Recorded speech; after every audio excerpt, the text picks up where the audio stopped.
Entendiendo que lo que se vio en las primeras dos sesiones era un concepto eminentemente introductorio a lo que se trata el trabajo de la embriología, ya desde la sesión del día de hoy vamos a hablar de conceptos meramente histológicos.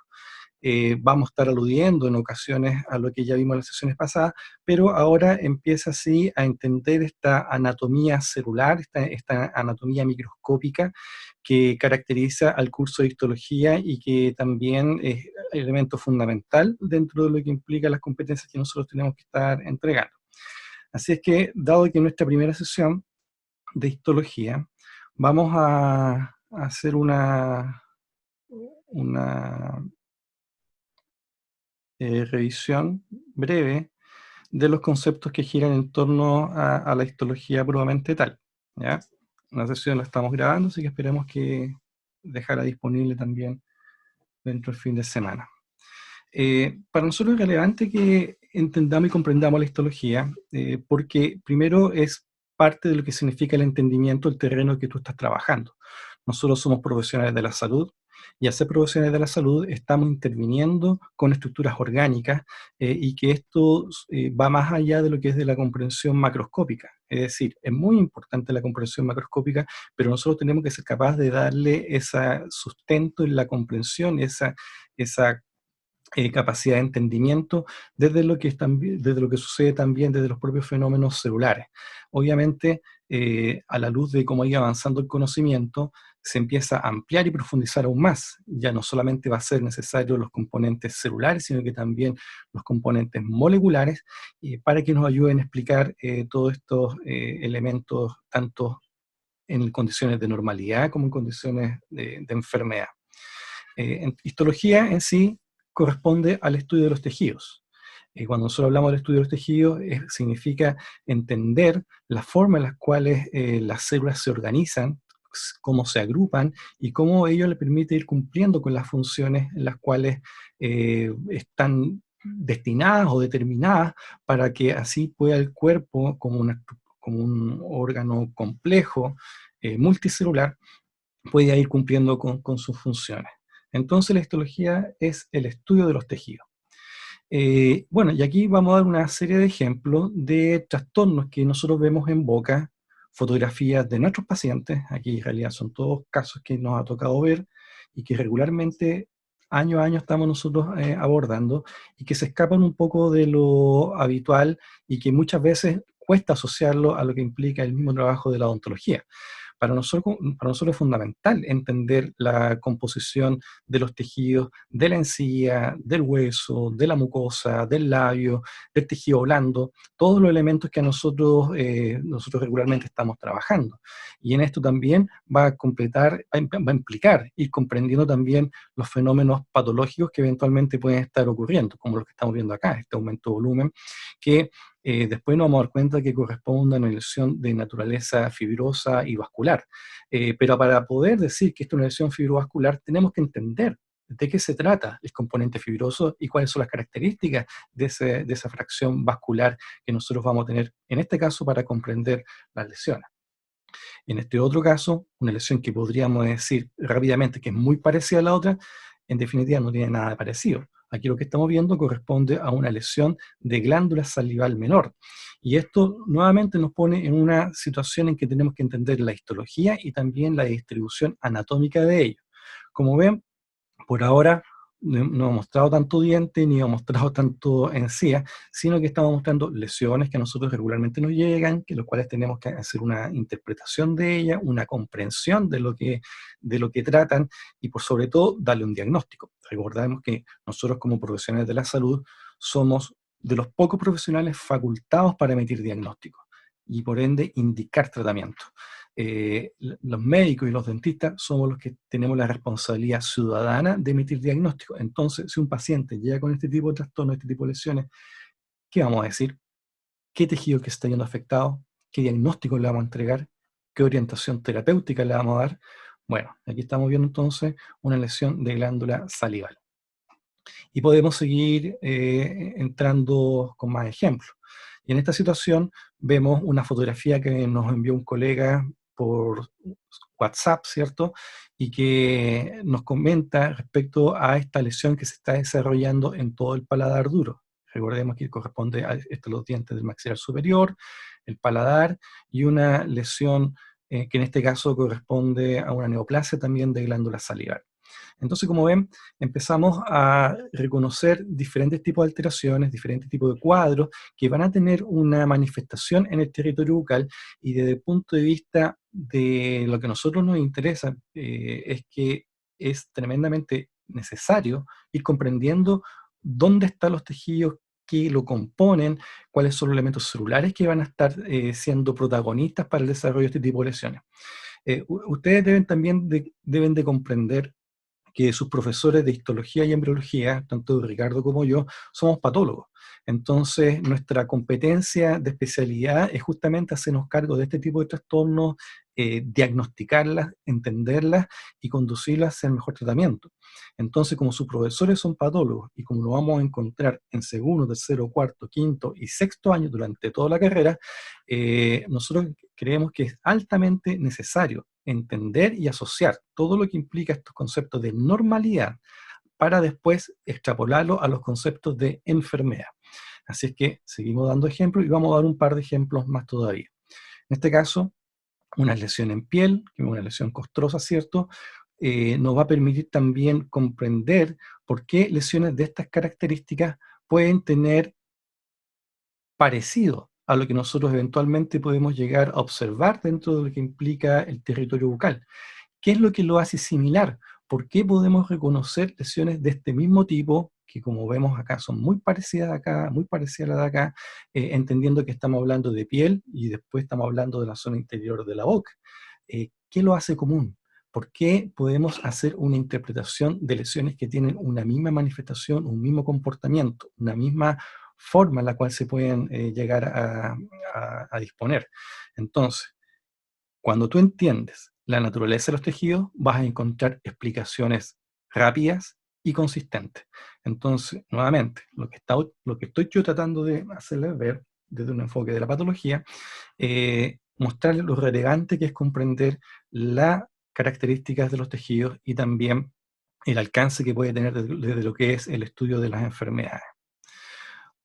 Hasta el minuto los ejemplos que hemos dado han sido en tejido blando. Por acá estamos viendo una paciente que también tiene una alteración en el tejido duro y que ha provocado la deformación de su mandíbula. Le pedimos que abra la boca y junto con ver que le faltan dientes, vamos a dar cuenta que hay una extensa lesión que nosotros después con el tiempo vamos a entender que hay un crecimiento de tipo neoplásico, un crecimiento tumoral que está por debajo de la mucosa y que corresponde a una deformación del tejido óseo ahí en desarrollo. ¿Qué le decimos a nuestros pacientes? ¿Qué le está pasando? ¿Podemos comprenderlo? ¿Podemos interpretarlo? ¿Podemos hacer esa interpretación del fenómeno que está ocurriendo? Bueno, lo importante es que ese es nuestro compromiso docente. Nuestro compromiso docente va en que puedan entender las células que son parte de este tipo de trastornos y después, cuando nos encontremos en patología, poder ser capaz de dar el diagnóstico y la comprensión de ello y así la mejor orientación para su manejo terapéutico. Porque esto es competencia del dentista. No es del médico, ni es de la enfermera, ni de nadie más. Nosotros somos los responsables de lo que ocurre aquí en el interior de la boca y también de lo que implica la piel perioral y ciertas regiones extraorales, como por ejemplo lo que estamos viendo acá. Esto corresponde a la parotía, ¿cierto? Que está con un tumor en desarrollo y que nosotros tenemos que también contribuir en lo que implica la comprensión y el manejo diagnóstico. Otro paciente donde vemos un tumor acá y otra lesión bajo el borde de la mandíbula y que corresponde a tumor de tejido linfático.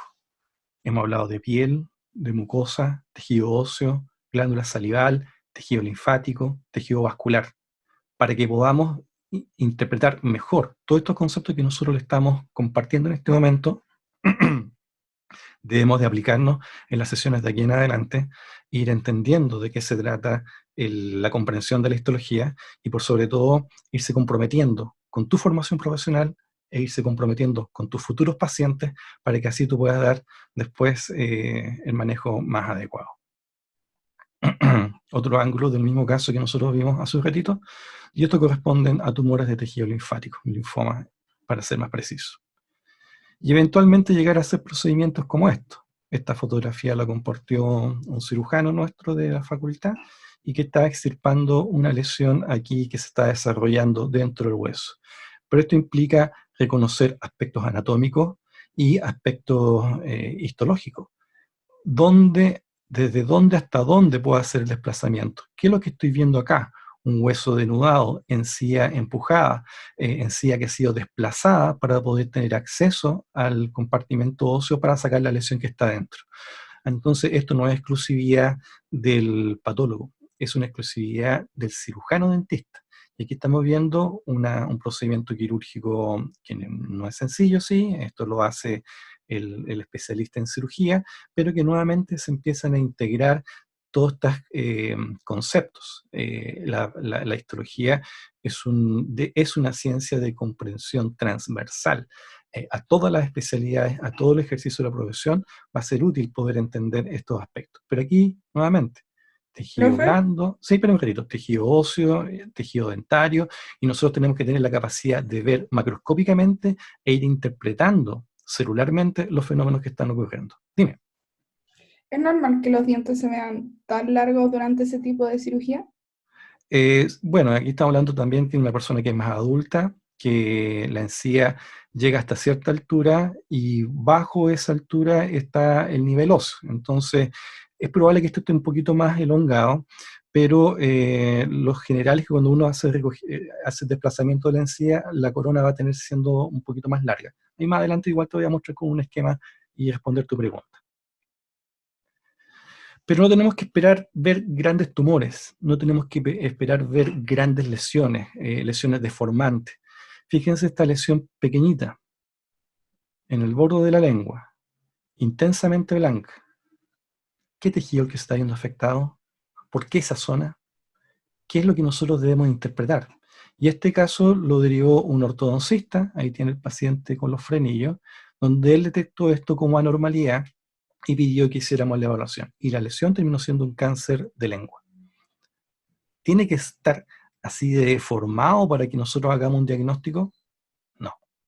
La vigilancia temprana, la detección precoz va a permitir nosotros que podamos también hacer diagnósticos más oportunos y con ello vamos a poder hacer a su vez tratamientos menos invasivos y aproximarnos a la recuperación del paciente de manera más óptima. Entonces, no es necesario esperar grandes lesiones, no es necesario esperar grandes deformaciones. Hay que entender bien la normalidad, tanto desde la anatomía a la histología, para que todo lo que se escape por fuera de esa condición de normalidad, nosotros tengamos el compromiso de interpretarlo, diagnosticarlo y canalizarlo hacia su manejo correspondiente, ¿ya? Entonces, es un poco lo que nosotros necesitamos. Obviamente, el alcance de la histología es algo transversal a la patología, es transversal a todas las disciplinas y en nuestro caso, como profesionales de la salud, profesionales de la boca, nosotros tenemos que tener la capacidad de reconocer la organización, la disposición, la estructura, la composición, su formación macroscópica y su composición microscópica. Ese es nuestro compromiso y eso, digamos, lo que vamos a estar trabajando durante todo este semestre y también el segundo semestre. Eh, Quizás podría existir la tentación de acotar la comprensión de la histología solamente al diente. Nosotros tenemos que entenderla. Vamos a ser los especialistas del diente. Tenemos que comprender la estructura del esmalte, de la dentina, de la pulpa y también de todos los tejidos que lo soportan. Hueso alveolar, ligamento periodontal, encía con sus diferentes porciones. Y con esto, obviamente, va a ser parte de lo que nosotros no debemos que sí o sí tener que comprender y dominar. Pero bien sabemos que nuestra responsabilidad también implica tejido blando. Nosotros aquí, esto corresponde a una sección de labio. Y lo que estamos viendo acá en este corte es cómo vemos la transición de un epitelio de piel a una mucosa labial y a la cara interna del labio probablemente tal. Componente muscular, componente fibroso, acinos glandulares, estructuras pilosas, arterias y bla, bla, bla, bla, que al término de este semestre ustedes van a ser capaces de entender, comprender y visibilizar y reconocer. Para responder a la pregunta que nos estaban haciendo, ustedes se darán cuenta que este es el límite de la encía y este corresponde al límite superior del tejido óseo. Entonces aquí hay una distancia, es normal. Eso después lo vamos a ver con mayor atención durante el segundo semestre, y también en sus clases que corresponden al curso de periodoncia, que también se va a estudiar con mucho más detalle, que eso lo tienen ustedes en tercer año. Pero aquí voy a tratar de responderte temprana a esta altura. En el manejo quirúrgico que se hizo, se desplazó toda esta encía, se corrió todo esto y se dejó denudado el hueso. Entonces lo que tú veías como límite era esta parte de acá, y por ende la sensación de que era un diente más largo. Y es un poco para explicarlo, pero después obviamente vamos a ir entendiendo más y mejor.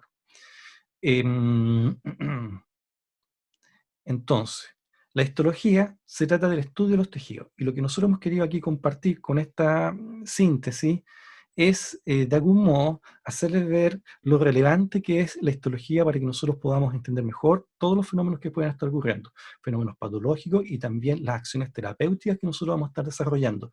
Recordemos que la boca es nuestra área en nuestro territorio de trabajo. Todo lo que está desde los labios hacia adentro es nuestra responsabilidad profesional, es nuestra responsabilidad ciudadana. Pero también nosotros agregamos el compartimento óseo, agregamos la piel. Nosotros deberíamos entender qué es lo que está ocurriendo en una piel del dorso del nariz, del área de la frente, ser capaz de interpretar todo ese tipo de trastornos y de lesiones y de signos clínicos que eventualmente vamos a tener que ver y reconocer.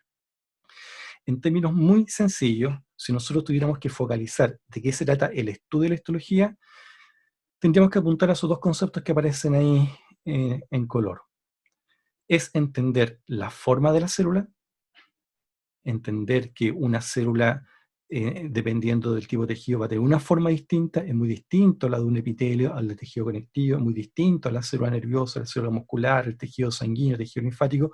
Es relevante nosotros que podamos entender cuál es la forma de la célula, y segundo, entender la organización del conjunto de células a través de su arquitectura tisular. Es decir, cómo se dispone en el interior de ese tejido, las formas que va a ir adoptando, ya sea en su proceso de maduración o los diferentes roles que va a estar cumpliendo. Entonces, si nosotros queremos entender histología, tenemos que aprendernos estos dos conceptos. Histología es morfología celular y arquitectura tisular. Cuando nosotros comprendemos la morfología celular, vamos entonces a entender el porqué de esa forma, el porqué cumple esa función. Y la arquitectura es cómo se dispone el conjunto de células para que puedan cumplir su función. ¿Bien? ¿Preguntas hasta acá, jóvenes? ¿Ricardo? A ver, Profe, dime. cuando detectaron que esa persona tenía cáncer de lengua, ¿Mm? ¿se deriva a otro profesional para que haga el tratamiento o Correcto. se No, hace lo mismo? el caso de la patología neoplásica es nuestro deber detectarlo y nuestro deber derivarlo al profesional competente. En este caso corresponden a cirujanos oncológicos y equipos oncológicos complejos. ¿Mm? Sí, la detectamos. Bien, ¿más preguntas?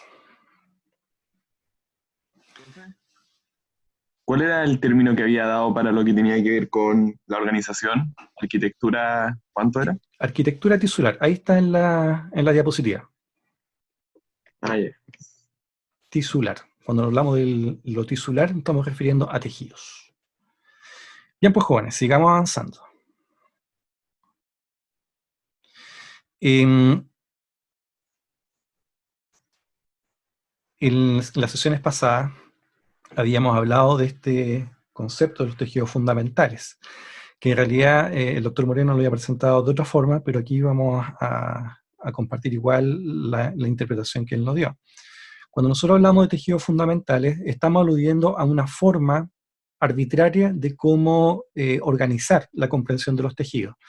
Estos tejidos fundamentales, como lo vamos a encontrar en diferentes libros, y se habla de tejido epitelial, tejido conectivo, tejido muscular y tejido nervioso. Y al hablar de tejidos fundamentales se entenderá que esto corresponden a los tejidos que en sí van a poder explicar estos tejidos en sí y otros tejidos con los cuales se va a ir organizando y complejizando. Pero esto, como les decía hace un rato, es una forma arbitraria de cómo organizar el estudio de ello. El doctor Moreno había presentado que no hablaba de tejidos fundamentales, sino que hablaba de tipos de tejidos, y reconocía los tejidos básicos, el epitelial y el conectivo, y los tejidos especializados, donde incluía el vascular, la sangre y el tejido linfático, entre otros más. Entonces, no hay que discutir de cuál criterio es el que está uno por sobre otro, no, sino que debemos tener la capacidad de poder interpretar lo que nosotros no vamos a estar encontrando en la literatura. Hoy día vamos a hablar del tejido epitelial, que sería dentro de los tipos de tejido un tejido básico, y dentro de la otra clasificación sería uno de los tipos de tejido fundamental. Ese es el tema que a nosotros nos corresponde desarrollar en el día de hoy, y es lo que para ello vamos a distribuirlo en dos partes. Primero vamos a hacer una presentación en un PowerPoint, ¿cierto?, con el cual vamos a presentar las características principales, los tipos de tejidos epiteliales, y también cómo podemos reconocerlos, y también ejemplificar con diferentes tipos de epitelios que nosotros debemos considerar como de referencia principal. Ese es, digamos, lo que nos va a consumir la presentación del día de hoy.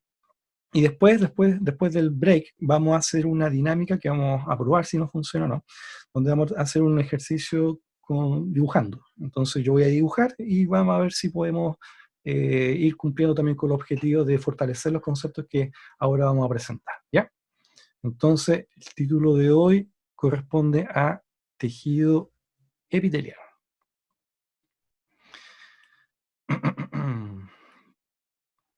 Bueno, hay ciertas características que son de suyo importante al momento de reconocer de qué se trata un tejido epitelial o cuáles son las características que lo van a hacer identificable. Primero de ellos es un tejido donde las células se caracterizan por estar muy juntas entre sí.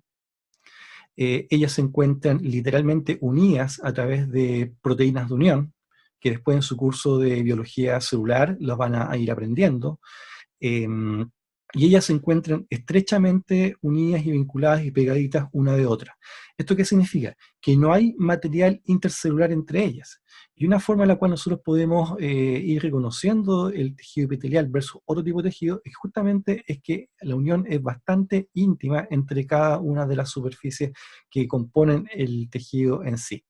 Estas uniones, ustedes van a encontrar después que hay diferentes tipos de uniones: la célula occludens, la célula adherens, la mácula adherens, los desmosomas, hemidesmosomas, que las conexinas son diferentes proteínas que van a estar apareciendo y que de algún modo van a poder justificar esta estrecha unión. En la microfotografía electrónica que tenemos acá a la derecha, vemos las características de la superficie lateral de dos células, donde una célula corresponde a esta línea más oscura y la otra célula se encuentran estrechamente unidas. Y eso quizás podríamos reconocer como una de las características principales que van a darle identidad a este tipo de tejido. Una forma también para profundizar y entender esto es que justamente si lo comparamos con la fotografía que tenemos ahora aquí en nuestra derecha, nos vamos a dar cuenta que es muy distinto reconocer el tipo de unión que existe acá versus tratar de entender si las células están unidas acá. Lo que estamos viendo en esta otra fotografía corresponde a un tejido conectivo laxo, donde vemos células que corresponderán a esos núcleos con esas formas que estamos viendo ahí, que se encuentran inmersas en una matriz irregular, fibrosa, donde las células se encuentran espaciadas y separadas. Es probable que pueden haber algún tipo de contactos unas con otras, pero en realidad no es lo que caracteriza el tejido. Este tejido, como vamos a reconocer, está compuesto por múltiples células y un material intercelular que lo compone. Bueno, esto que estamos viendo acá define a otro tipo de tejido, es tejido conectivo. Acá lo que estamos viendo es el tejido epitelial y por ende podemos ya reconocer que cuando hablamos de uniones celulares o de células muy juntas entre sí, es porque realmente están juntas entre sí. Y es lo que caracteriza a los epitelios en su organización. Todo epitelio va a tener una cara que vamos a definir como lateral, que corresponden a toda célula epitelial va a tener una cara, lateral, que es con la que se va a unir a la célula inmediatamente vecina. Va a tener una cara apical, que es la que va a dar hacia el lumen. Cuando nosotros hablamos de lumen nos referimos al espacio o superficie libre, y otra cara con la cual se va a anclar al tejido subyacente. Esta cara de anclaje se llama cara basal. Entonces los epitelios van a tener una cara basal, una cara luminal, y las células en sí van a tener caras laterales con las cuales se van a unir estrechamente a la otra célula. ¿Las caras son lo mismo que los dominios? Correcto. Los dominios basales, dominio apical, dominio lateral. A través de la cara basal o dominio basal, aquí vamos a notar que se va a vincular a otro tipo de tejido. Por eso no podemos dejar de entender y de comprender que todo tejido se encuentra directamente vinculado a otro tipo de tejido. En este caso, observamos un tejido que tiene las mismas características que estamos viendo acá y por ende es un tejido conectivo al cual lo subyace. Sin embargo, ahí hay células, glóbulos rojos, que van a ser parte del tejido sanguíneo que ahí se debe encontrar extravasado de manera excepcional. ¿Ya? Entonces, esto, digamos, es otra de las características. Hablamos de las caras. Otra característica que tienen también los epitelios es que es un tejido avascular, es decir, no recibe una irrigación directa.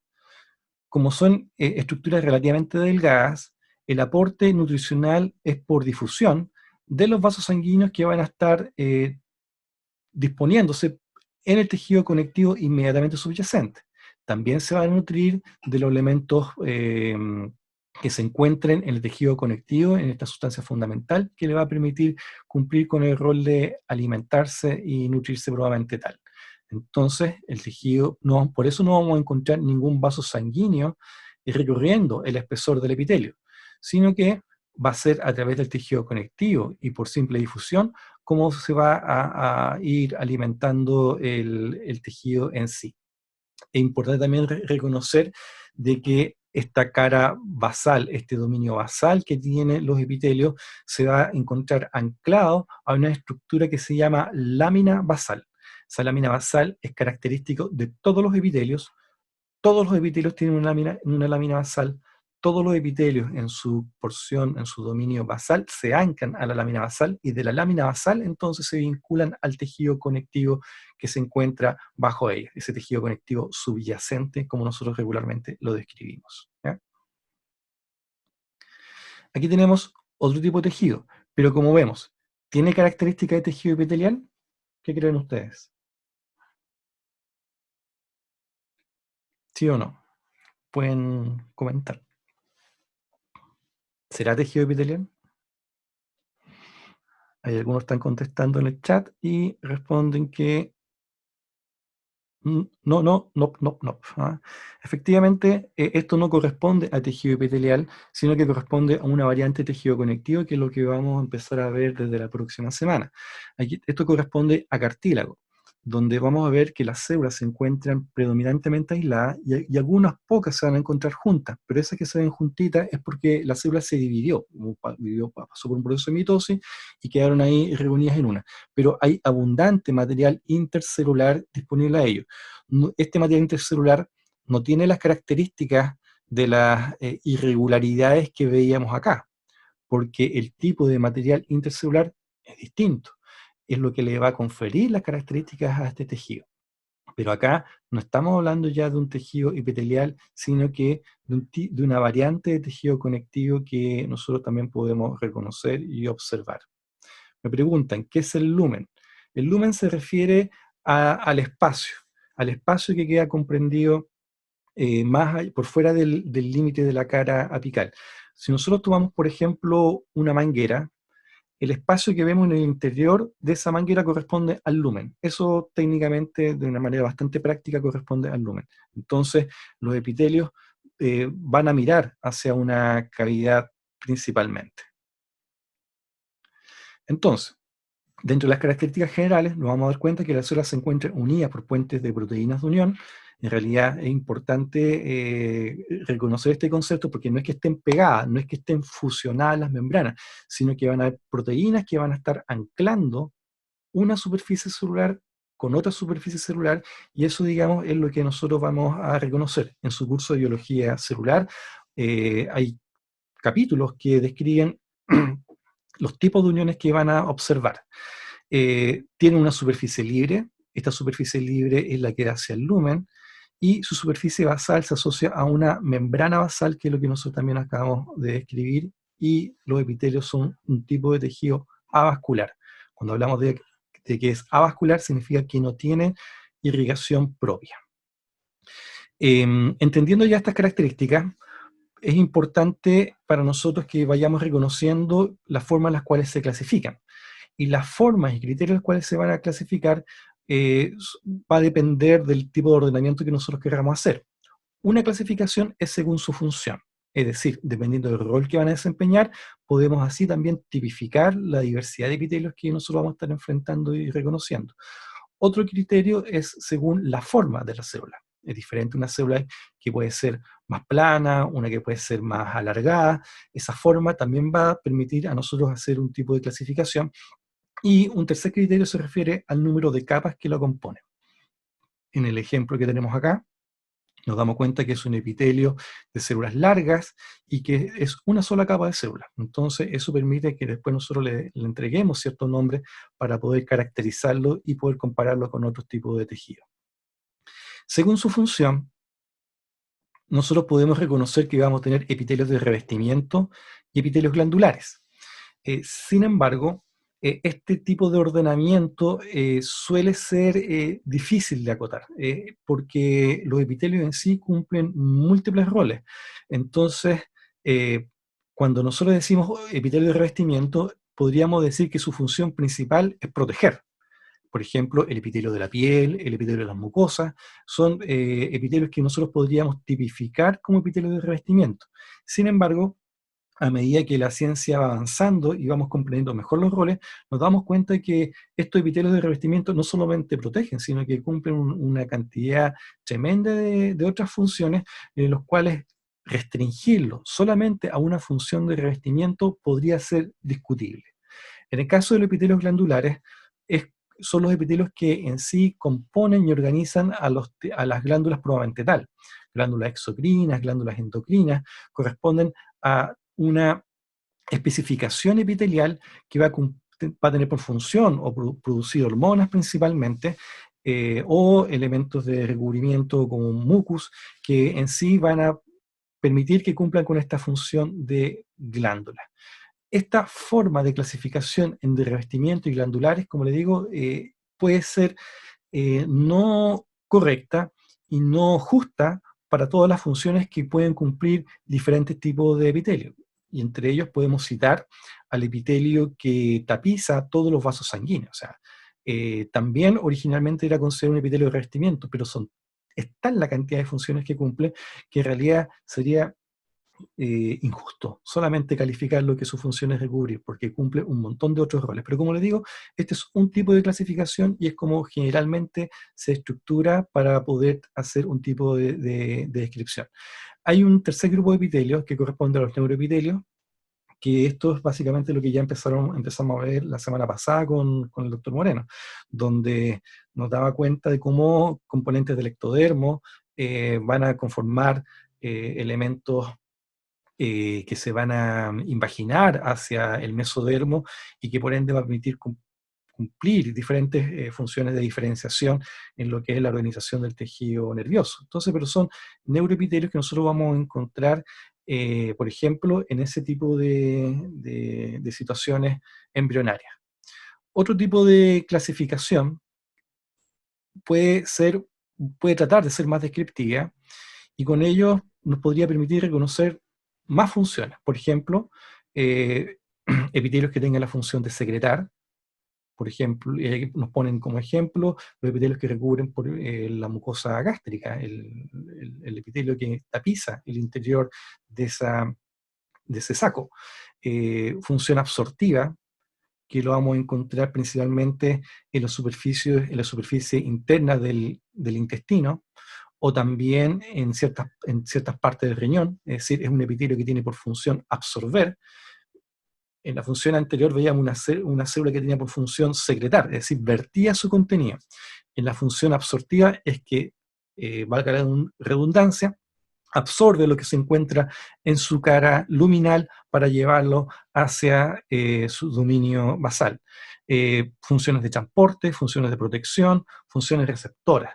Y en este aspecto, en la última, cumple especial función todos estos aquellos elementos que van a tener una función propioceptiva, una función sensorial, como lo vemos en la superficie de la lengua, que nos permite percibir los gustos, o en la superficie que tapiza la mucosa respiratoria, que nos permite sentir y percibir los olores, y también incluir la capacidad de ver. Esa capacidad de ver se debe a un epitelio especializado capaz de interpretar las ondas de luz y que al final nos permite a nosotros interpretarlo después como una imagen. Entonces, eso también se debe a funciones altamente especializadas desarrolladas por células epiteliales. Entonces, aquí vemos otra tabla donde podemos reconocer diferentes funciones. En el cuadro anterior veíamos que se podría sintetizar a la luz de ciertos autores en revestimientos glandulares, pero yo les planteaba mis reparos dado a esta diversidad de funciones que se van entendiendo a medida que pasa el tiempo. Y también aquí vemos otro cuadro donde podemos reconocer diferentes funciones, es un poco más descriptivo, es un poco más amplio, pero que nos permite entender de mejor modo la diversidad de roles que pueden ir cumpliendo los epitelios. Y nuevamente llegamos a esta imagen que de algún modo sintetiza varios de los conceptos que nosotros estábamos acá señalizando. Células que se encuentran unidas entre sí, un tejido vascular, una lámina basal que se va a encontrar en su dominio basal, la cara luminal, y este corresponde a un tipo de epitelio que más adelante vamos a empezar a describir con más detalle. Aquí tenemos otro tipo de organización epitelial, pero acá corresponde a una organización en estructuras glandulares. Acá se cumple el rol también que nosotros habíamos señalado en cuanto a lo que implica las caras que nosotros debemos de reconocer. La organización en glándula implica que la célula se dispone de otra forma, una forma que nosotros estamos viendo acá en acinos. Y la célula va a tener básicamente esta forma, una forma piramidal, donde vamos a encontrar un dominio basal y un dominio apical que da hacia este espacio. Ese espacio que vemos ahí corresponde al lumen o la luz que estamos reconociendo. Entonces, estas células glandulares que tienen por función ser secretoras, están produciendo su contenido y vertiéndola hacia ese espacio, que obviamente este espacio se va a comunicar con un sistema de conductos para que pueda entonces ser vertido hacia la estructura donde tiene que ir finalmente a desembocar. Pero nuevamente, si bien no tiene una organización de un epitelio distendido, sino que se encuentra organizado a través de estos acinos, como nosotros después más adelante vamos a ver, cumple con todos los mismos criterios. Uniones celulares muy cohesivas, el dominio basal, el dominio apical, la cara libre, ¿cierto? El lumen y después todo lo que implica para que pueda cumplir con su función. Aquí vemos otra estructura, que esto ya no corresponde a un acino, sino corresponde a la sección de un tubo excretor. Cara basal, cara apical, el lumen, dominios laterales, lámina basal y todo ello que nosotros estamos viendo. Pero nuevamente, toda esta estructura acinar que estamos viendo acá, y estamos viendo acá, y así podríamos estar rodeando cada uno de los elementos que estamos observando, el epitelio no se encuentra solo. Y aquí que vamos a ver, tejido conectivo. Tejido conectivo laxo, donde vamos a encontrar otros componentes celulares, fibras, sustancia fundamental, células aisladas, células separadas, y con ello entonces vamos a ir reconociendo que, si bien nuestro capítulo es de tejido epitelial, no podemos separarlo del tejido conectivo ni de otros roles que vamos a ir reconociendo y observando también dentro de lo que es la organización global de los tejidos. ¿La cara apical siempre está dirigida al lumen? Sí. Sí. Bien. Y aquí tenemos otro esquema que nos ilustra cómo se organiza el glomérulo en el riñón. El riñón, que bien es una víscera, ¿cierto?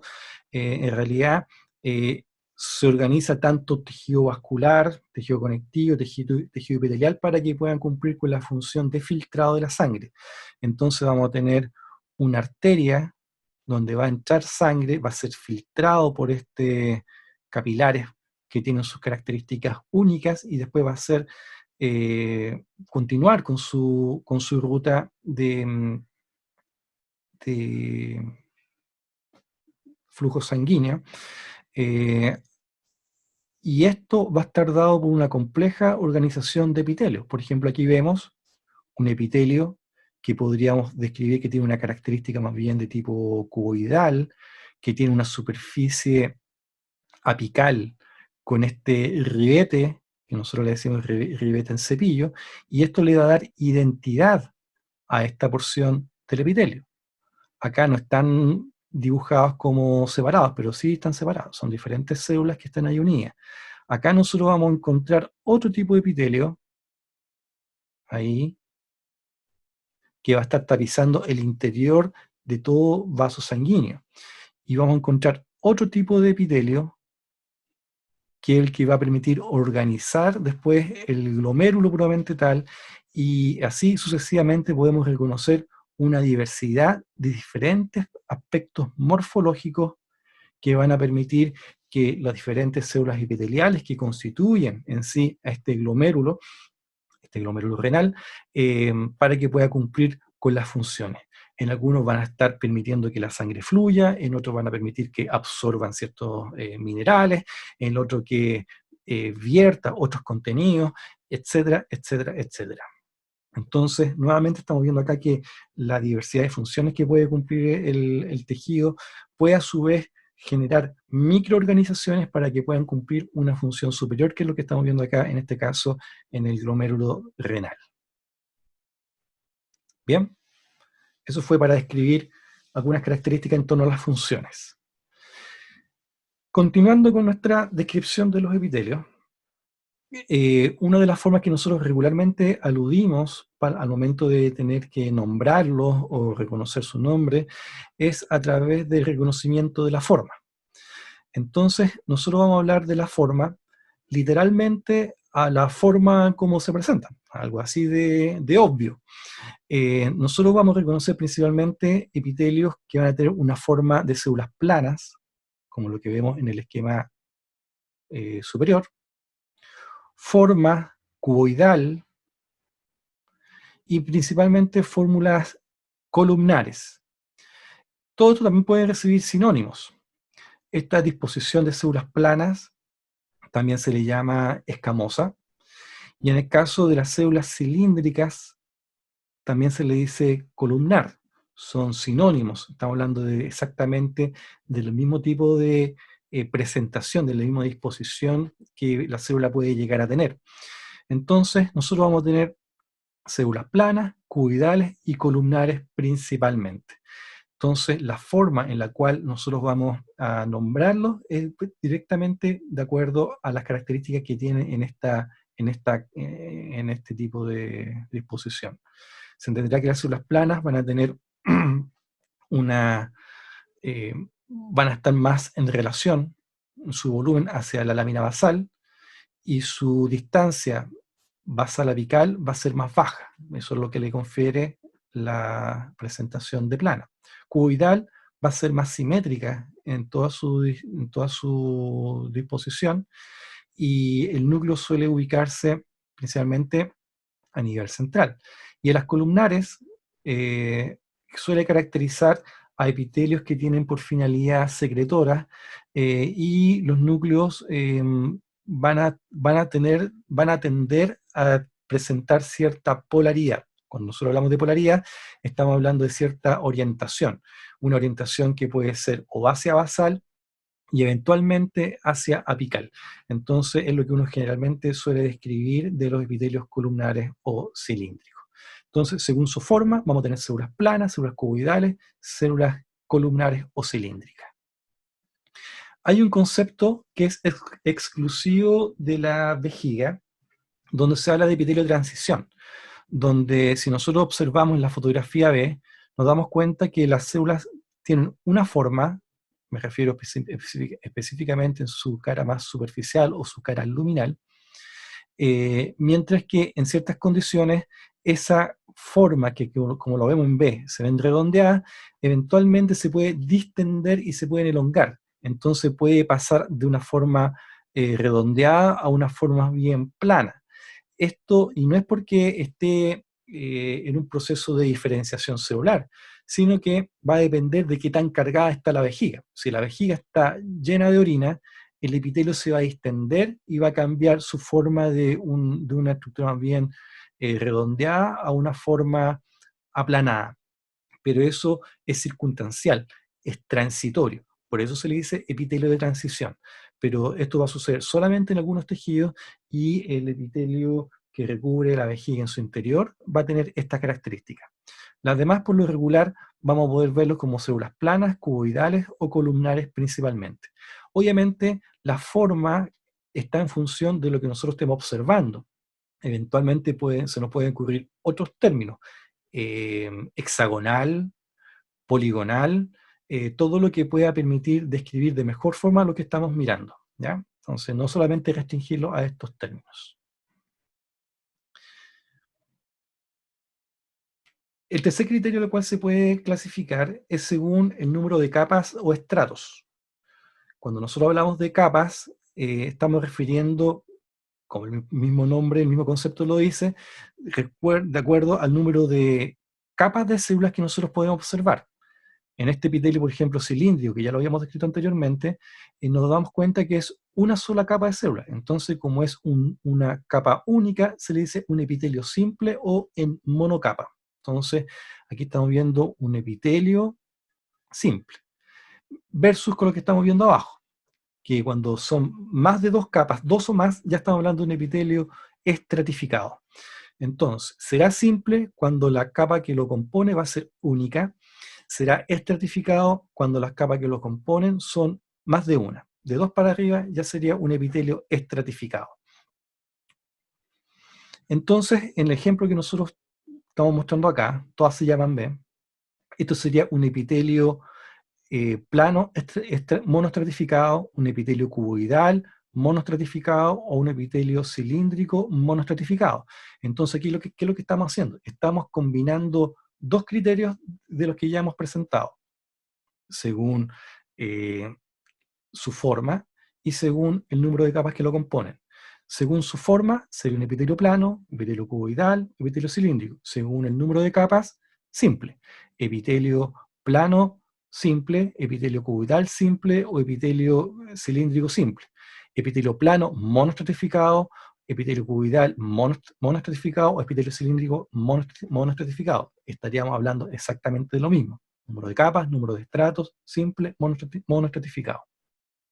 Y aquí tenemos, por ejemplo, un epitelio que caracteriza a la tiroides. Esto es lo que nosotros observamos regularmente en la tiroides. Aquí podemos ver que el epitelio que lo compone es principalmente de tipo cuboidal y estamos viendo un epitelio simple cuboidal, que es lo que va a tapizar esta cavidad, que en este caso se encuentra lleno de la tiroglobulina, ¿cierto? Que es lo que después se va a cambiar a T3 y T4, que es la hormona que secreta la tiroides. Pero en sí, este epitelio glandular sería cúbico simple, ¿ya? Monocapa. Y aquí tenemos otro tipo de epitelio, donde vamos a ver un epitelio cuyo medida vasoapical o la distancia de basal apical es marcadamente más prolongada y va a caracterizar a este epitelio cilíndrico, que sería un epitelio cilíndrico simple. Esto es lo que uno regularmente puede observar en el epitelio que tapiza las paredes del intestino. Nuevamente, quiero destacar no solamente la composición de las características de epitelio, sino que también su estrecha relación con el tejido conectivo subyacente. Este tejido conectivo, capa epitelial, la luz del epitelio. La capa epitelial, la lámina basal, vasos sanguíneos, tejido conectivo subyacente. ¿Ya? Disculpe, profe. Dígame. ¿Puede repetir lo que mencionó de que el tejido epitelial era avascular y creo que dijo algo de que del tejido conectivo subyacente Ya. Los que lo tejidos, conecta? los tejidos epiteliales son tejidos que carecen de irrigación propia. Nunca vamos a ver un capilar o un vaso sanguíneo atravesando el epitelio. Eso no va a pasar. La forma en y recordemos que cuando hablamos de irrigación es la forma en la cual los tejidos se nutren. O sea, es importante la irrigación porque así sobreviven. Si no están irrigados, el tejido se muere.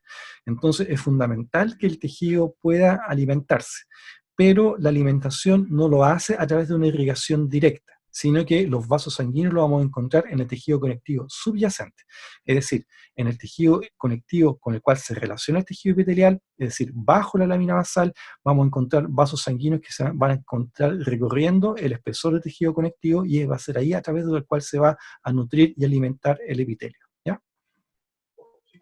Vale, profe. ¿Ya? Entonces tenemos epitelios estratificados, como los que estamos viendo acá. Son todos estratificados. ¿Por qué? Porque tienen más de una capa. No solo lo que veíamos anteriormente eran ejemplos en monocapa, pero aquí estamos hablando más de una capa. Tenemos una capa 1, una capa 2, 3, y podemos contar 8 o 10 capas, y esto va a caracterizar a un epitelio estratificado. Más adelante nos vamos a dar cuenta que este se llama pluriestratificado. Y este también es un epitelio bastante parecido, ¿se fijan? Que también tiene varias capas en su composición, y que podríamos decir que hasta acá son como casi lo mismo. De hecho, lo único que lo diferencia es la capa de acá. Pero esencialmente comparten muchas de las características. Esto es lo que nosotros observamos en la mucosa, en la mayor parte de la mucosa bucal, cara interna de labios, cara interna de mejilla, vientre de lengua, piso de boca, y epitelios como estos los encontramos en mucosa que se dice queratinizada y eventualmente también en la piel, aun cuando esto parece ser más de paladar. Aquí vamos a dar otro tipo de ejemplo de epitelio estratificado, pero este solamente tiene dos capas. Una capa acá, que están más los núcleos compactados, y una capa superficial que tiene, en este caso, células cilíndricas. Es decir, una capa basal, cuyo aspecto va a ser más bien de forma cuboidal, y una capa superficial compuesta por células cilíndricas. Esto se encuentra en ciertas partes de la conjuntiva ocular y que podemos encontrar esta disposición particular del epitelio. Entonces tenemos epitelio simple y epitelio estratificado. Pero hay una tercera categoría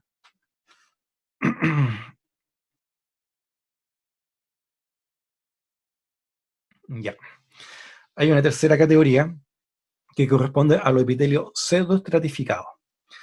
Y este pseudoestratificado nosotros lo observamos principalmente en el epitelio que recubre la mucosa respiratoria, entiéndase fosas nasales y también en los bronquios. Y este pseudoestratificado se refiere a que da la impresión que fuesen varios estratos, pero en la práctica es solo una monocapa. ¿Por qué da la impresión que son varios estratos? Porque los núcleos de las células se disponen a diferente altura.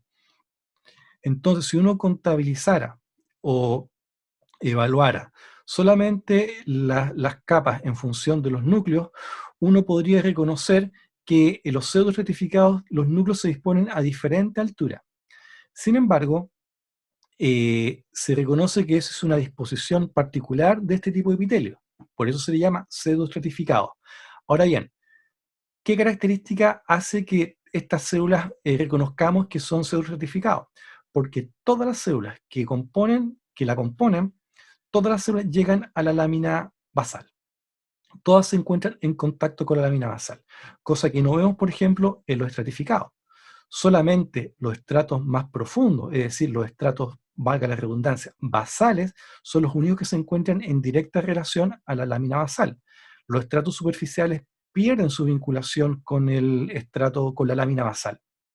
en los pseudoestratificados, si bien vamos a encontrar núcleos a diferentes alturas, todas las células en sí están llegando a la lámina basal. Por eso al final se le dicen que es pseudoestratificado. ¿Ok? Profe, ¿puede Dígame. repetir los ejemplos de este tipo de epitelio? Ya, el epitelio pseudoestratificado nosotros lo encontramos en la mucosa respiratoria principalmente. Entiéndase, mucosa que tapiza las fosas nasales y también la mucosa que tapiza el árbol bronquial. Entonces, tiene una finalidad y una disposición, ¿cierto?, que nos va a ayudar a cumplir las funciones propias de la respiración en estas etapas. Es ahí donde nosotros lo vamos a encontrar. Nuevamente, rescatamos por qué se le dice pseudoestratificado, por la altura, por las diferentes alturas a las cuales se disponen los núcleos. Eso genera una impresión de ser estratificado, pero es pseudoestratificado nomás porque todas las células llegan a estar en contacto con la lámina basal. Eso es lo particular de ellos, y en este esquema queda bastante bien representado. Todas al final están llegando a la lámina basal, todas están en contacto con esa parte estructural del epitelio pertinente. Entonces, aquí estamos viendo una microfotografía donde si nosotros solamente examinamos la altura de los núcleos, nos vamos a dar cuenta que podríamos decir, aquí hay un estrato, aquí hay otro estrato, un tercer estrato y un cuarto estrato. Entonces, nos podría generar esa falsa impresión de que estamos hablando de un epitelio pluriestratificado, pero no. Todas las células que estamos viendo acá van a estar en contacto con la lámina basal, independiente de la altura de su núcleo, y eso, digamos, lo que le confiere el nombre de que sea pseudoestratificado. ¿Qué son esas bolitas blancas sobre los núcleos? Las bolitas blancas corresponden, primero, estas son células que tienen por finalidad secretora, son células secretoras. Muchos de ellos van a corresponder a vesículas que van a estar secretando algún tipo de mucosidad. Básicamente ellos. Así es que eso en su composición, ¿ya? Entonces, ya cuando tenemos que entregarle algún nombre a los tejidos, es decir, cómo los vamos a llamar, como estamos hablando de este tipo de tejido fundamental, siempre todos van a llevar por nombre epitelio, la forma o el modo en el cual lo vamos a denominar va a estar según la forma que estamos observando y según el número de estratos que lo componen. Por ejemplo, esto sería un epitelio plano simple. La forma es plano, el número de capas es único. Esto sería un epitelio cuboidal simple, un epitelio cilíndrico simple, un epitelio cilíndrico simple, un epitelio pseudoestratificado, que con eso encierra todos los conceptos en sí, y un epitelio plano pluriestratificado o estratificado. Ahora bien, alguien podría decir, ¿pero cómo lo llamo? O por la forma plana que está ahí, o por la forma cúbica de acá, o por la forma poligonal que observo acá. El nombre del epitelio va a estar dado por las células del estrato más superficial. Entonces, este epitelio estratificado no se va a llamar ni cuboidal ni poligonal, sino que se llama epitelio plano estratificado. Vamos a ver un par de preguntas que hay ahí. Las células caliciformes que nos apunta ahí el doctor Moreno, es lo que nosotros vamos a ver en este tipo de células, ¿ya? Son células que tienen por función secretar un mucus, y es lo que ahí nos está apuntando el doctor, ¿ya? Entonces, la forma en la cual nosotros vamos a nombrar este epitelio, la forma en la cual vamos a denominarlo, es de acuerdo a la forma que estamos observando y el número de estratos que estamos también reconociendo. Entonces, esto sería un epitelio pseudoestratificado, esto sería un epitelio cilíndrico estratificado, de acuerdo a lo que nosotros estuvimos describiendo. Recordemos que la célula cilíndrica se dispone acá principalmente, el estrato superficial, el que da hacia la cara luminal, el que le va a conferir el nombre, es estratificado porque son más de una capa, y este va a ser un epitelio plano. ¿Por qué plano? Porque las células más superficiales es de aspecto plano. entonces esto sería un epitelio plano estratificado. No va a ser cuboidal, no va a ser poligonal, porque el nombre del epitelio viene dado por las células que tapizan, que se van a encontrar más hacia la cara luminal, ¿ya? El estrato más superficial. Este también corresponde a un epitelio plano estratificado. Este epitelio glandular sería un epitelio piramidal, porque la forma que nosotros observamos es como de una pirámide. Podría ser un epitelio piramidal simple, ¿ya? O sea, también podríamos hacer el mismo ejercicio para extrapolar. Este que corresponde a un área ductal, estaríamos hablando más bien de un epitelio cuboidal simple. Recordemos, como bien nos advierte ahí el doctor Moreno, que esto corresponden a secciones de tubos. Son secciones de bolsas, secciones, son cortes, entonces por eso vamos a verlo con una disposición de este tipo, ¿ya? Es un corte bidimensional, ¿ya? Pero nuevamente tratamos de extrapolar los mismos conceptos que hemos estado señalando, una célula piramidal, una célula cuboidal, en este caso caracterizando a estructuras glandulares salivales. Nuevamente, podríamos identificar aquí una célula cilíndrica simple, una célula plana simple, y así otra célula epitelio plano simple, o monoestratificado, o epitelio cuboidal también simple. Dime. Profe, ¿la imagen anterior correspondería a células salivales? ¿Esta? ¿Serían células Acinos salivales? glandulares, ¿No? sí, correcto. Acinos glandulares. Generalmente ese es el término que le decimos. Más que células salivales, le decimos acinos glandulares. ¿Mm? Bien. Y aquí tenemos nosotros, Gracias. ya de nada, un epitelio cilíndrico simple. Esto corresponde a epitelio intestinal, y la función de este epitelio es absorber. Entonces, todas estas vesículas, estas conformaciones supranucleares, corresponden a vesículas que después tiene que traspasar al dominio basal y entregarlas a estructuras anatómicas especializadas, los vasos quilíferos, con los cuales va a poder completar el proceso de absorción de nutrientes, ¿ya? Esto es un poco para hacer la distinción entre los diferentes roles que cumplen los tejidos, ¿ya? Esta presentación la vamos a dejar disponible hoy o mañana para que puedan revisarla, y va a quedar esta tabla también ahí a su disposición. Pero esta tabla no es para que se la aprendan, ¿ya? Es solamente para que hagan el ejercicio de ir reconociendo cómo los diferentes tipos de epitelios van a permitir que vayan cumpliendo con diferentes tipos de funciones. Transporte de líquidos, secreción, absorción, protección, etcétera, etcétera, etcétera. Donde vamos a ver si son en monocapas, varias capas, etcétera, etcétera, etcétera, ¿ya? Pero es lo que vamos a dejar disponible para que puedan revisar después. Como ven, en el ejemplo que hemos estado dando, podemos reconocer que en realidad la variedad de epitelio es bastante grande. Si tú miras tus manos, si miran sus manos, miran el dorso de sus manos, la palma de sus manos, nosotros vamos a reconocer que son epitelios lo que nosotros estamos tocando. O sea, es el epitelio que lo que nos permite contribuir con la sensibilidad. Si nosotros miramos la conjuntiva ocular, es otro tipo de epitelio, la mucosa bucal, otro tipo de epitelio, el dorso de la lengua, otro tipo de epitelio, y así el intestino, el esófago, las páncreas, que es una estructura también de organización epitelial, el hígado es otra estructura de organización epitelial, los riñones. Entonces son múltiples los elementos que nosotros deberíamos tener en consideración en donde se encuentran presentes estas estructuras. Los vasos sanguíneos. Entonces son varios y muchos.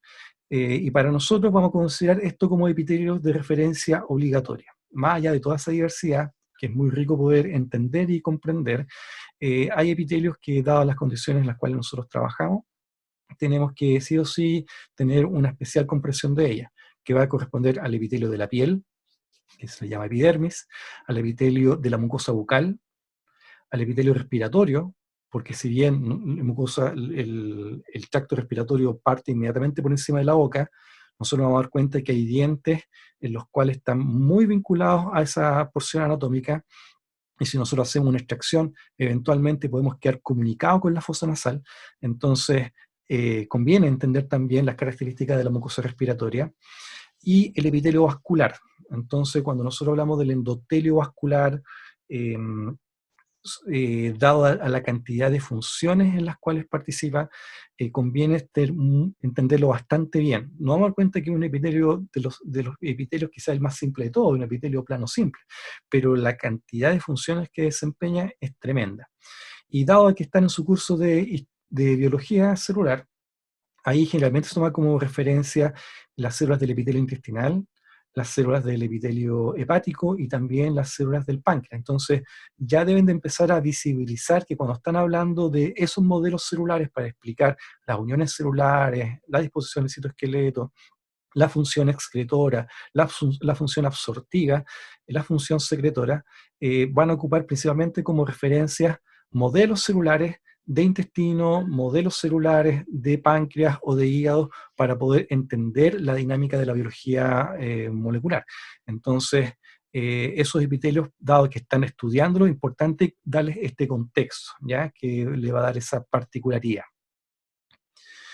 Ya le había mostrado yo esta fotografía, y ahora que hemos ido entendiendo un poquito más, podemos reconocer que esta parte de acá corresponde a un epitelio plano, pluristratificado, queratinizado, que nosotros vamos a reconocer principalmente en la piel.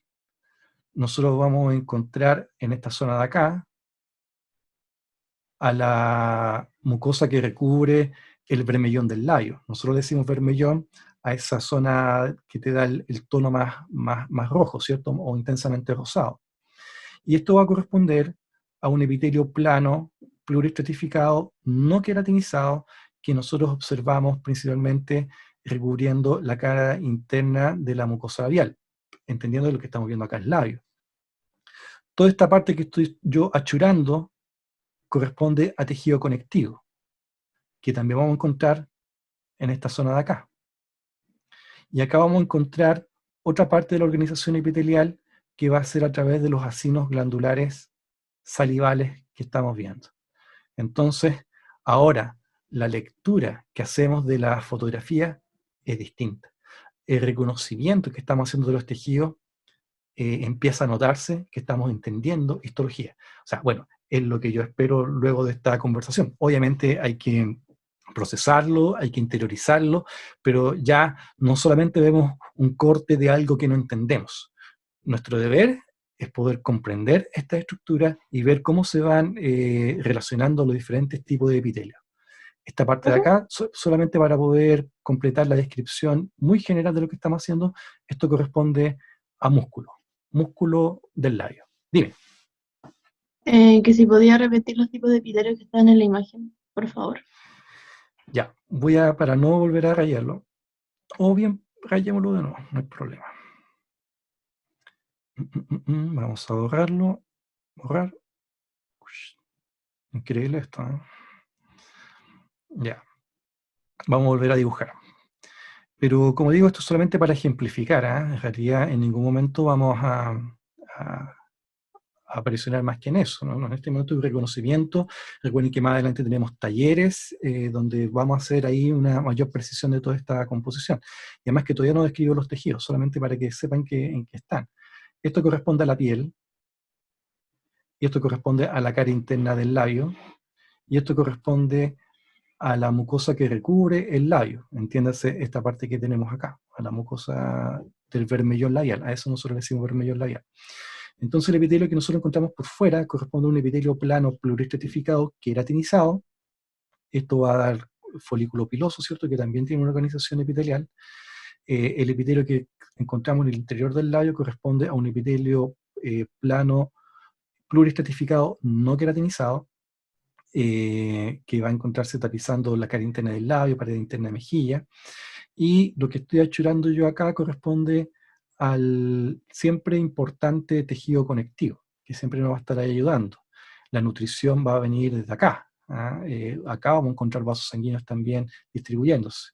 Y acá vamos a encontrar lo que corresponde a los acinos glandulares salivales que van a traer como función, ¿cierto?, producir la saliva. Y ahí se logra observar un poco el ducto con el cual va a terminar excretando su contenido hacia la cara interna de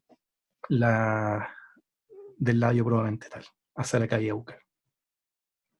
Bueno, el primer epitelio que vamos a ver, estos son síntesis por si acaso, ya no nos queda tanto, ya estamos próximos a terminar, para que no se me cansen todavía.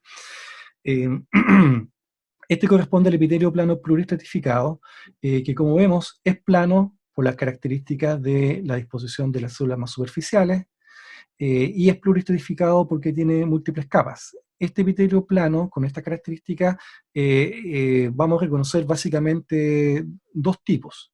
El queratinizado, que es el que nosotros estamos viendo acá en esta placa, y el no queratinizado, que es aquel que carece de este estrato.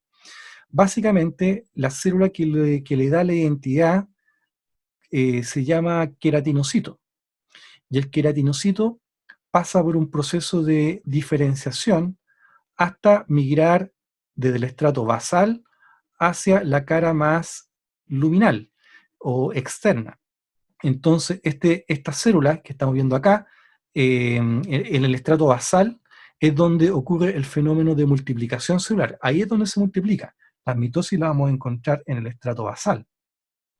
Y una vez que se ha multiplicado, las células van a comenzar su proceso de diferenciación, donde van a pasar por diferentes estratos con diferentes aspectos, hasta que después la célula finalmente es expulsada y liberada.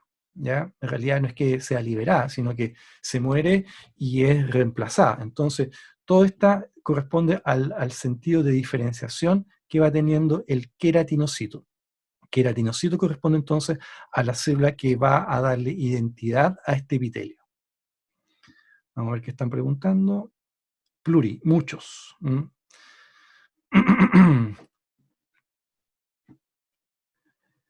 Básicamente, este epitelio plano pluristratificado se le reconoce en 4 capas. El estrato basal, que es el que nosotros estamos viendo en esta zona de acá. El estrato espinoso, que correspondería a esta zona de acá. El estrato granuloso, que es el que yo estoy marcando ahora. Y el estrato córneo. En el estrato basal es donde se encuentran las células con formas más bien blásticas. Recordemos que las formas blásticas tienen por característica mantener el número celular. Es ahí donde ocurre el proceso de multiplicación. Y es ahí entonces donde vamos a encontrar las células que van a cumplir este rol. Si bien las células en sí se llaman queratinocitos en todo su trayecto, un nombre quizás más ajustado sería decirle a esta capa queratinoblasto. Pero nadie lo llama así. Dado a la función que cumple, sería un término bastante bien ajustado. Ya cuando se diferencia, sería el queratinocito, donde la célula pierde la capacidad de multiplicación, y entonces aquí estamos viendo células que se han diferenciado, y la característica y la función principal que van a estar dando está dado principalmente por la composición de su citoesqueleto. Recordemos que el citoesqueleto corresponde a todas las proteínas estructurales que se encuentran en el interior de las células, todas estas proteínas estructurales que van a dar el andamiaje al soporte de los organelos y que van a ir de membrana a membrana en su cara interna. Entonces el citoesqueleto de esta célula corresponde a queratina, y eso, digamos, lo que a medida que va diferenciándose se va compactando. Y esta compactación hace que al final solo veamos los residuos celulares con su queratina compactada. Por sobre el estrato espinoso tenemos el estrato granuloso. El estrato granuloso se debe a los aspectos de granos que se empiezan a disponer dentro del mismo citoplasma. Y después el estrato córneo, que correspondería a esta forma compactada, anucleada. La célula pierde su núcleo y con la estructura propia de la queratina que lo va a componer. Profe, Dime. ¿es posible que repita esta parte? ¿Desde dónde? Desde el estrato basal, por favor. Desde el estrato basal. Bueno, véalo así. Reconoce el concepto de estrato basal, que eso es importante. Entonces, el epitelio plano como siempre nosotros vamos tratando de comprender cómo se organizan, recordemos que lo que estamos describiendo acá es aspectos principalmente arquitectónicos, cómo el epitelio se organiza su arquitectura. El estrato basal va a ser aquella capa que va a estar en directa relación a la lámina basal, ¿ya? Esta capa se le llama basal por esa disposición espacial, y es acá donde va a ocurrir principalmente la multiplicación de las células, es decir, de todo este espesor epitelial, solo en el estrato basal es donde ocurre el fenómeno de multiplicación celular. Por eso decíamos que si nosotros fuéramos bien aplicados en los términos a estas células del estrato basal, sería bastante adecuado llamarlo queratinoblasto, entendiendo que la célula que lo compone es el queratinocito, dado que es una función de multiplicación y de renovación celular, sería adecuado poder llamarle queratinoblasto, pero eso es un término que no se ocupa mucho. A todos, en la mayoría de los textos van a encontrar que se le dice queratinocito. Y el estrato basal es el que vamos a encontrar aquí en directa relación a la lámina basal. Cuando empieza su proceso de diferenciación celular, la célula se vuelve más poligonal y este aspecto poligonal hace que adquiera un nuevo nombre a esta capa y se le llama estrato espinoso. La forma espinosa se le debe a que cuando en microscopio de más aumento se logran destacar los tipos de uniones celulares que lo componen, y eso al final da la impresión que fuesen como pequeñas espinas. Y esto es lo que nosotros vamos a observar en el estrato que se encuentra inmediatamente por sobre del estrato basal. Entonces, en la lógica tenemos un estrato basal y después tenemos un estrato espinoso. El tercer estrato corresponde al estrato granuloso, que su nombre se debe a la presentación de granos de compactación que estamos viendo ahí, de su citoesqueleto, que le da el nombre de estrato granuloso, porque su citoplasma le confiere ese aspecto, como de granos. Y por sobre ello vamos a tener el estrato córneo, que corresponde a una capa del epitelio donde las células han perdido su núcleo y la célula se encuentra altamente compactada. Y esa compactación muestra los restos celulares de su membrana celular con los elementos del citoesqueleto que corresponden a queratina, ¿ya? Este corresponde al epitelio plano pluriestratificado. Como decía, hay una forma queratinizada y una forma no queratinizada. Ahí estamos mostrando la diferenciación del queratinocito. Pasa por todos los estratos. Y es importante entender también que si bien nosotros estamos concentrando en la evolución y en la composición de la célula del queratinocito, hay que reconocer que en sí este tejido aloja también otros tipos de células. Vamos a encontrar células de la estirpe blanca, es decir, que son producidas en la médula ósea. Por ejemplo, las células de Langerhans, que es un tipo de célula que se produce en la médula ósea, pero viene a instalarse aquí en el epitelio, y también células que le van a conferir el tono a la piel y a las mucosas, que corresponde en este caso a la célula del melanocito. Entonces, este epitelio, que si bien está dominado por la presencia masiva de queratinocitos, también va a permitir alojar otro tipo de células que también van a cumplir importantes roles, que eso lo vamos a ver más adelante. También hay células con funciones sensoriales que corresponden a las células de Merkel, que más adelante también vamos a ver. Entonces, en este tejido también aloja otras células que van a poder permitir que cumplan con su función integral. El epitelio plano pluriestratificado no queratinizado va a carecer de un estrato córneo, como nosotros lo veíamos en el otro capa. Va a haber un estrato granuloso, va a haber un menos desarrollado, y un estrato córneo, pero con núcleos, con una capa nucleada, ¿ya? Entonces, a este se le dice epitelio plano pluriestratificado no queratinizado. Esto para diferenciarlo de la gruesa capa de queratina que veíamos anteriormente, como lo que vemos acá.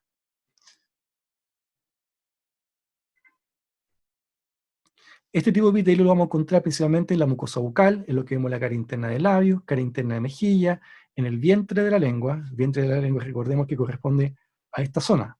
Si me ven en el video, a esta parte de acá.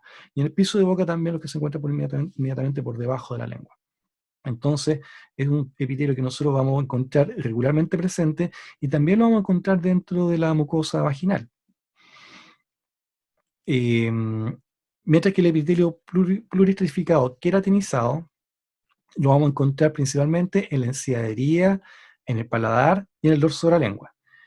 Aquí vemos, por ejemplo, aquí yo voy a marcar dónde se encuentra la queratina. Esa queratina es lo que le confiere entonces el nombre de que sea un epitelio plano pluriestratificado queratinizado. En lo particular, este corte histológico corresponde a lengua, ¿ya? Así no se ve la encía, ni así tampoco se ve la mucosa del paladar. Esto es un corte característico de lengua. Pero más adelante lo vamos a ir aprendiendo. Dime. Esto en un microscopio se ve mucho mejor, ¿o no? Como para Sí, identificar las partes. sí, lo que pasa es que se recuerdan de la clase de la semana pasada, donde el doctor Moreno les mostraba la composición de un microscopio. Y en el microscopio, en la parte del revólver, veíamos que habían diferentes lentes. Un lente tiene más aumento que otro. Obviamente aquí estamos hablando de un aumento intermedio. Después, cuando recorramos el revólver y lo pasemos al lente de mayor aumento, vamos a poder verlo con mejor detalle. Pero sí, pero así todo igual se puede reconocer. Esto se ve en un microscopio clínico convencional. Aquí tenemos las células, ¿ya? Las células caliciformes, que es lo que el doctor Moreno también nos describía con su apoyo en el chat. Entonces, esto corresponde a un tipo de células, pero bueno, aquí estamos viendo también un corte también especial, una tensión especial y un aumento súper especial. En realidad, esto es bastante llamativo en lo que implica el corte de esta muestra, pero más que nada quedarnos con ese concepto que el cilíndrico pseudoestratificado ciliado lo vemos en la mucosa respiratoria. Como ven, en esta forma de nombrarlo aparece un nuevo concepto, el ciliado, pero en sentido estricto es pseudoestratificado cilíndrico y los cilios se debe a esto, a esta estructura que nosotros vemos acá.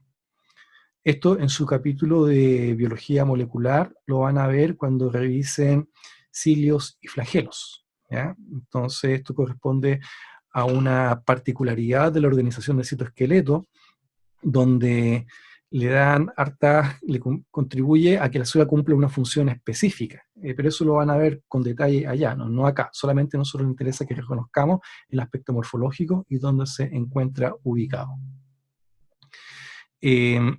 Nuevamente, nosotros encontramos también en la vía respiratoria el tapizado, ese lumen, con este epitelio este epitelio pseudoestratificado ciliado. Cuando nosotros tenemos una bronquitis, las paredes se inflaman. Lo que se inflama técnicamente es el tejido conectivo. Al inflamarse el tejido conectivo, hay una edematización, entonces hay un aumento de volumen. Pero cuando se agranda o aumenta el volumen el tejido inflamado, esto va a ir a expensas del lumen. Entonces, por eso vamos a ver un lumen más estrecho si lo comparamos con el lumen del tejido sano. Entonces, aquí estamos hablando de una irritación crónica, de una irritación, ¿cierto?, del tejido conectivo subyacente y que trae como consecuencia un estrechamiento del lumen. Entonces, en esta condición de esta bronquitis, vemos por qué cuesta más respirar. Claro, ¿por qué cuesta respirar? Porque las paredes están inflamadas, el epitelio tiene menos superficie con el cual interactuar y por ende el flujo aéreo es menor, por eso la dificultad respiratoria. En otras condiciones podemos ver que el epitelio puede cambiar de forma, pero eso lo vamos a ver después en patología. Por ahora reconozcamos la ubicación, cómo se integra la condición de salud para comprender las condiciones patológicas y cómo en ciertas circunstancias el epitelio hasta puede cambiar de forma si ve mucha irritación como lo que puede provocar el tabaco. Pero como le digo, no profundicemos acá, porque eso lo vamos a ver en patología en segundo año, en el tercer semestre.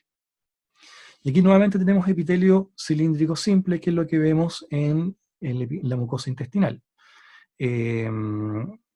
Aquí vemos la forma cilíndrica, y en este caso se caracteriza porque en su porción apical desarrolla microvellosidades, que es este tipo de superficie, cuya finalidad principal es solamente aumentar la superficie de absorción. Estos no son cilios, son disposiciones particulares de la cara apical. Una disposición particular de la cara apical son las microvellosidades que estamos viendo acá. Otra disposición particular de la cara apical son los cilios que vemos acá, pero tienen funciones distintas, súper distintas, así que no las confundamos. Y lo que estamos viendo acá es un epitelio cilíndrico simple que suele recubrir la mucosa intestinal probablemente tal. También vamos a encontrar zonas donde hay puntos de multiplicación celular y áreas hacia donde se va a ir diferenciando la célula, ¿ya? Entonces, esto para que vaya cumpliendo las funciones que la caracterizan, que en rigor es de absorción. ¿Ya? Ahí tenemos nuevamente el epitelio cilíndrico simple con microvellosidades, que es el término que se ocupa. ¿Ya? En condiciones patológicas, nuevamente, solamente un concepto que igual creo que yo ayuda a entender. En condiciones patológicas, la superficie de absorción se puede perder. Es decir, la microvellosidad en ciertas situaciones puede llegar a perderse. Y es lo que sucede con el enfermo celíaco. En el enfermo celíaco se pierde, la célula pierde esta disposición de microvellosidades y por ende disminuye su capacidad de absorción. Por eso la condición consecutiva de malnutrido que suelen acompañar. En este esquema aparecen también células inflamatorias, ¿ya? Pero es una condición patológica interesante ya de empezar a reconocer. A lo mejor alguno de ustedes es celíaco. Ahí estamos viendo por qué pueden tener problemas de absorción de nutrientes, por qué tienen anemias mantenidas, por qué pueden tener diarreas también. Eso un poco explica el por qué ocurre esto, por los cambios morfológicos que están ocurriendo, por la sucesión de eventos patológicos, inflamatorios crónicos, y entre los cambios que ocurren es los cambios de la superficie de microvellosidades que tienen. ¿Ya? Y por último, el epitelio plano simple, que como les digo, es la que yo creo que dentro de los conceptos quizás debería ser más fácil de retener, pero la cantidad de funciones que cumple es tremenda. En realidad no es solo un epitelio de revestimiento, tiene funciones glandulares, ayuda a que la sangre no se coagule, ayuda a que la sangre se coagule cuando tiene que coagular, participa en los procesos defensivos, es activo, actor en el proceso de inflamación y en la respuesta defensiva. Entonces, en realidad, es tremendamente activo, a pesar de que es solo un epitelio plano y simple. Entonces, no porque estamos viendo una estructura, entre comillas, valga la redundancia, simple, no va a dejar de ser complejo la cantidad de funciones que cumple. Y en ese aspecto, la célula del endotelio vascular a mí me parece que es la que hace un trabajo increíble. En este vaso sanguíneo, vemos cómo se trasladan los elementos celulares, no están flotando, sino que hay un líquido, ¿cierto? El plasma, proteínas, etc. Y todo esto está circulando en un conducto tapizado por un epitelio plano simple que corresponde al endotelio vascular.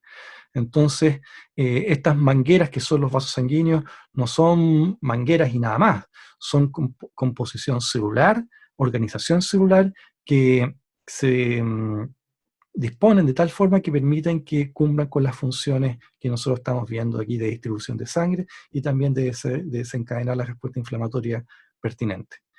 Esto corresponde, por ejemplo, a una pared arterial. Todo esto corresponde a una pared de una arteria, donde vamos a encontrar tejido conectivo, una gruesa capa muscular, muy gruesa capa muscular, y una fina capa de un epitelio simple, plano, que lo constituye el endotelio vascular. Entonces, obviamente, la capa muscular va a tener una función. La túnica adventicia, que corresponde a esa túnica, a esa composición conectiva, cumple su función.